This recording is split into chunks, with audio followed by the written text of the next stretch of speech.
253쪽입니다. 사행위 취소에 따른 원상 회복 범위의 산정 방법인데요. 앞에서 봤던 내용이랑 비슷하고요. 1, 2차 충분히 가능한 내용들로 많이 구성이 되어 있어요.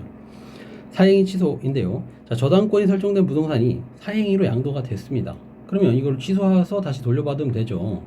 되는데 경매가 넘어갔어요. 소유자가 바뀌었습니다. 매수인이 생겼어요. 그렇다면 결국 가액배상밖에 못 받죠. 가액배상을 결국 수익자가 받아야 되는 건 맞는데 결국 누구한테 가야 되냐? 채무자에게 돌아가야 된다는 걸 앞에서 배웠습니다.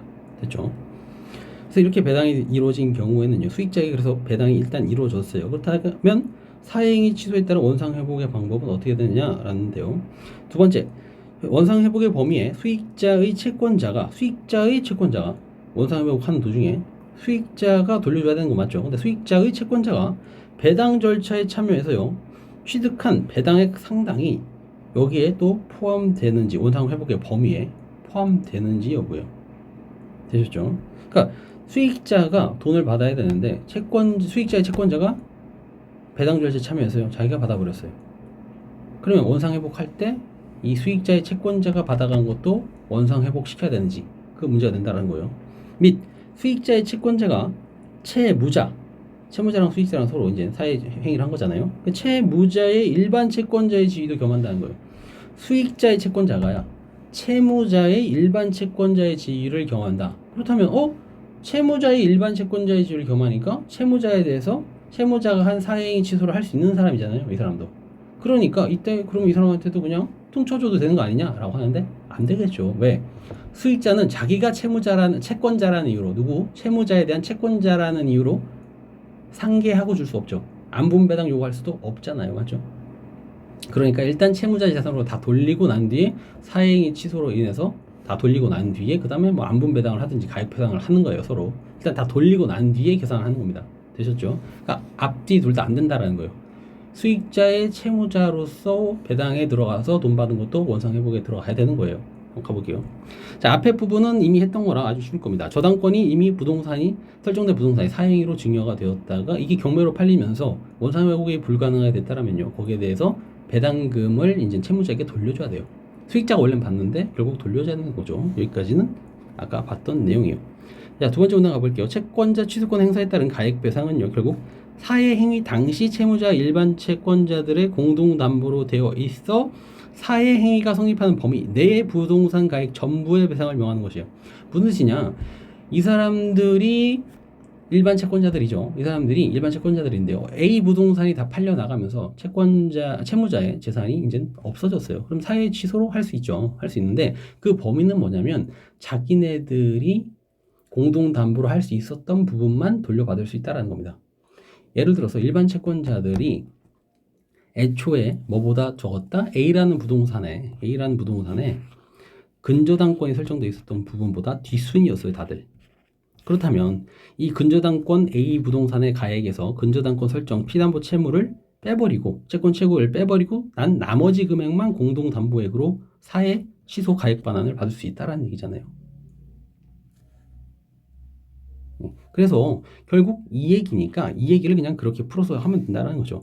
저당권이 설정된 부동산에 관해서 사회행위가 이루어졌죠. 부동산의 가액에서 그 저당권의 피담보 채권액을 공제한 잔액의 범위 내에서만 사회행위가 성립하는 거 맞죠. 그러니까 사실심 변론 종결시 기준에 부동산 가액에서요. 저당권의 피담보 채권액을 공제한 잔액의 한도 내에서만 사회행위 취소하는 거예요. 애초에 저당권 설정되어 있었던 거는 그대로 넘어갔으니까 이걸 또 주세요 할 수는 없죠. 이걸 빼고 A 부동산에 저당권이 없는 상태 A 부동산에 가액을 주세요 할 수는 없는 거잖아요. 맞죠? 그러니까 당연히 공제한 잔액의 한도에서만 사행위를 취소할 수가 있다. 가액배상 구할 수 있다라는 거죠. 저당권 설정에 대해서 저당권의 피담보 채무액을 빼야 된다는 거예요. 빼고 그만큼만 받아야 된다는 거죠. 자, 됐죠? 그 다음에 따라서 사행위 이후에 부동산에 관해서 3자가 저당권을 취득했네요. 그러면 사회행위를 하고 그 저당권을 이제 3자가 저당권을 취득했습니다. 됐죠? 그러면 그 피담보 채권액은요. 사회행위 당시 일반 채권자들의 공동담보였던 부분에 속한다. 그러므로 채권자 취소권의 행사에 따른 원상회복의 범위에서 이를 공제할 수가 없다. 왜? 사회행위 이후에 제3자가 저당권을 설정한 경우에 이거는 애초에 저당권이 있었던 게 아니라 지금 상황이 반대죠, 서로. 맞죠? 그러니까 야, 사행위가 먼저 일어났고 그 이후에 제3자가 부동산에다가 저당권 설정했죠. 그러면 야, 너는 어차피 사행위보다 뒷순이어서 떨궈져 나가야 돼. 라는 거예요. 그러니까 이때는 근저당권을 인정하지 않는 겁니다. 왜? 사행위 이후에 근저당이 이루어졌으니까요. 됐죠? 그래서 이를 전부 포함한 가액배상의 등 원상회고의 범위에 포함된다 할 수 있다. 다시 말해서 피담보 채권을 공시할 필요가 없다라는 거예요. 다시 말해서 A라는 부동산 전체를 다 가액으로 받을 수 있다는 겁니다. 됐죠? 이는 채무자의 부동산에 관하여 증여 등 사회행위로 수익자에게 그 소유권이 이전된 후에요. 경매가 되니까 배당 절차가 되는 경우에도 역시 마찬가지다라는 겁니다. 됐죠? 수익자의 채권자가 배당 절차에 참여하기 위해서 취득한 배당액 상당은요. 수익자의 채권자예요. 수익자의 채권자. 수익자는 원래 돈을 돌려줘야 될 사람이죠. 그 사람의 채권자가 들어가서 배당 절차를 참여한 거예요. 그때 배당액을 받았습니다. 그럼 수익자가 받은 거나 다름이 없죠. 수익자는 자신의 채무를 채권자가 이제 채권자에 대한 자신의 채무를 결국 이걸로 퉁쳐준 거잖아요. 그러니까 수익자가 결국 이득을 얻은 거나 다름없기 때문에 이 채권자가 사실은 들어가면 안 되는 거예요. 수익자가 이득을 얻은 거나 다름이 없기 때문에요. 그래서 사회행위 당시 채무자의 일반 채권자들의 공동담보였습니다. 왜? 뭐냐면요. 수익자의 채권자가 가지고 있었던 들어가서 절차에 참여해서 받았던 배당액은 원래 수익자가 받아야 됐고 수익자는 다시 채무자에게 돌려줘야 됐었던 부분이에요. 근데 수익자가 받는 줄 받고 난 뒤에 돌려줘야 되니까 이 배당 절차에 참여해서 수익자의 채권자로서 배당에 들어간다고 해서 수익자의 채권자로서 배당에 들어갈 수는 있죠. 당장은. 맞죠? 형식상 그렇잖아요. 그래서 수익자의 채권자로서 배당에 들어가고 자기가 실제 배당액을 취득했습니다. 그러면 원래 안 되죠. 왜냐하면 수익자는 자기가 돈을 받아서 채무자에게 돈을 줘야 되는 거예요. 원래. 그런데 이거를 못 주게 된 상황이죠. 얼마만큼? 배당액만큼. 그러니까 이거는 원래 뭐가 된다? 사행위로서 취소에 반한 범위가 된다. 됐죠? 그래서 공동담보였으므로 가액배상 등 원상회복의 범위에서 공지하지 말아야 되고요. 다 돌려받아야 된다는 겁니다.